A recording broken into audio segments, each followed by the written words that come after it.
dengan mereka baik, cocok tidak cocok harus baik, itu perintah Allah.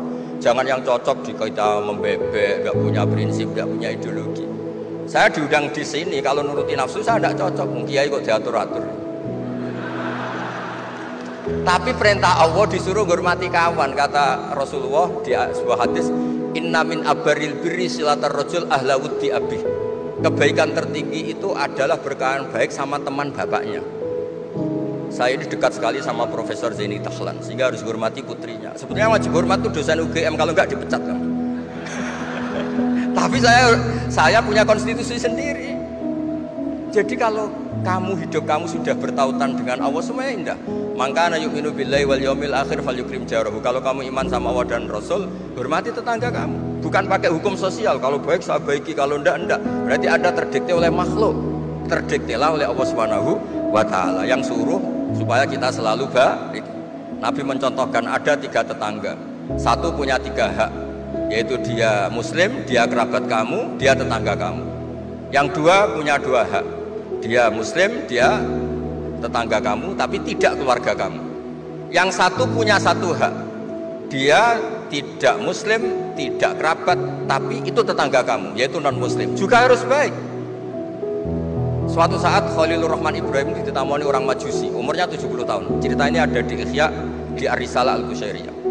Ya meskipun ini tidak bidang Pak Munjid, tapi referensinya saya sebut sebagai penghormatan pada UGM. Kamus keren, masa ngomong tanpa referensi gitu. Nah, itu nanti ini pasar gelap kata beliau. Kalau ada kiai yang referensinya tidak banyak, kata beliau pasar gelap katanya. Saya minta makan kali ini saja, kata Khalilur Rahman Ibrahim, hatta tuslima, kamu harus Islam dulu.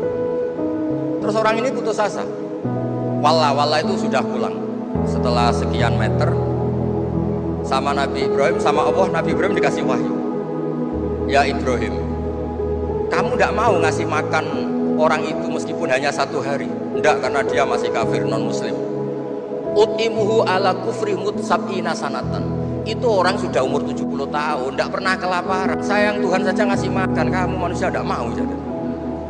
Terus dipanggil akhirnya, ya Majusi sini, tak kasih makan. Kenapa kamu rubah? Ditegur sama Tuhan, karena kata Tuhan, saya yang Tuhan saja, yang dikafiri dia tak kasih makan, kok kamu manusia kok ribet kan? Akhirnya dikasih makan. Jadi contoh-contoh muamalah kebangsaan, beda agama itu cukup, referensi kita cukup. Yang nggak cukup adalah pikiran kita yang sempit, itu masalahnya, pikiran kita yang sempit. Wong Islam itu kepenak, enak betul. Saya punya saudara, punya keluarga, saya tadi cerita Pak Kuris. Wah itu haternya banyaknya bukan man. Tapi bilang ke saya, udah Gus kita sama-sama wali. Syaratnya wali itu hanya 2, dicintai banyak orang atau dihujat banyak orang. Kalau dihujat banyak orang itu ngilangi dosa kan? Islam itu enak, dicintai orang ya ibadah, dirasani orang ngilangi apa? Dosa. Maka kamu jadi dosa. Tenang saja. Kalau mahasiswa senang energi kebaikan, kalau tidak senang ngurangi dosa, kan enak kan? Monggo jenengan milih mana, milih banyak pecinta apa banyak yang membenci. Tapi apapun itu, terus kembali ke Pak Kures tadi, yang semuanya dari semua itu adalah Allah Subhanahu wa taala. Kalau kamu nyari ridhonya Allah, enteng semua kan? Sudah enteng betul. Menyabari orang yang menyinggung itu ya ibadah.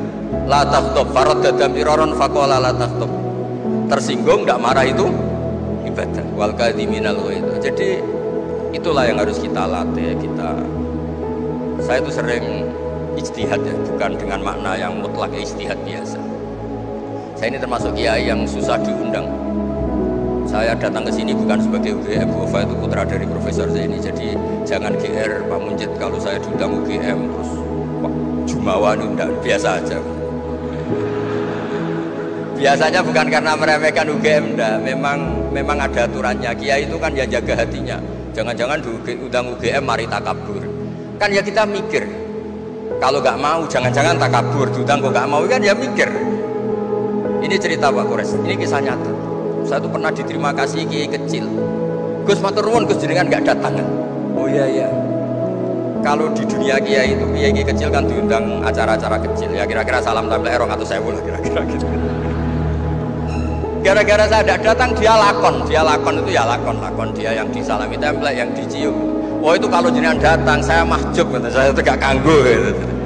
Jadi dianggap uang 200.000 itu dari saya.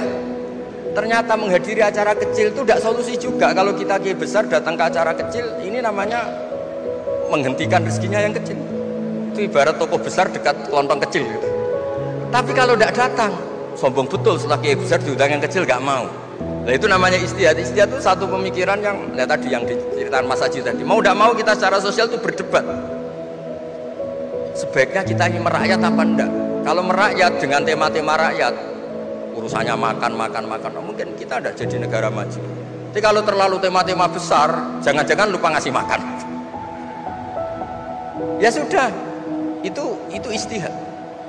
Ini yang terakhir saya cerita perbedaan pendapat. Dulu Al Haris Al Muhasibi itu pernah punya ide. Ini temannya Imam Ahmad, temannya Imam Syafi'i.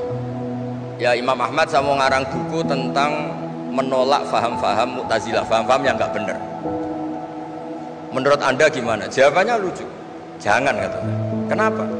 Sebelum Anda membantah mereka, meluruskan mereka, pasti Anda cerita argumentasi mereka.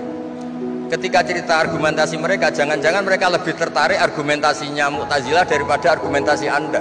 Berarti Anda ikut menyebarkan kebid'ahan itu. Terus, oh iya.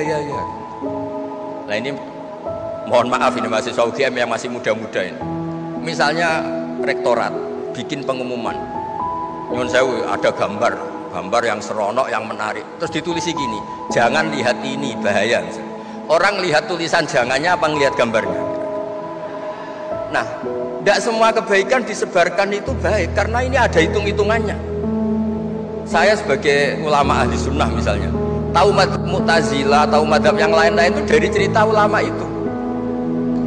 Jangan-jangan ketika kita cerita bahaya NKRI misalnya, kita ini mencintai RRI justru karena baca buku bahaya NKRI dalam ambang apa. Setelah baca terus tahu ekstremis, tahu ini itu, malah benci NKRI. Padahal kita ngarangnya demi persatuan NKRI, tapi kita tahu problemnya dari nulis. Nah itu hal-hal yang memang dalam istihad, dalam pemikiran itu. Makanya saya hanya cerita yang ada di kitab karena ini keahlian yang memang saya diundang di sini, jadi saya profesional saja.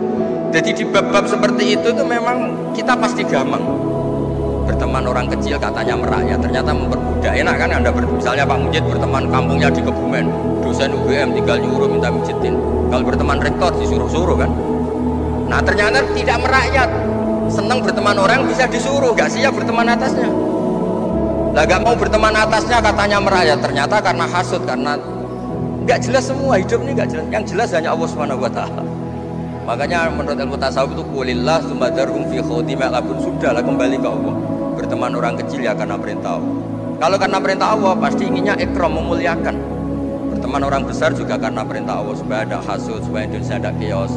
Kayak tadi yang didawuhkan Pak Quraisy, la imamun ghasyum khairun min fitnatin tadum.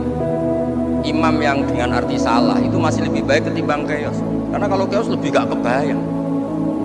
Ya apapun itu cukuplah khazanah-khazanah Islam untuk mendidik kita sebagai orang yang menjaga kebinekaan, menjaga.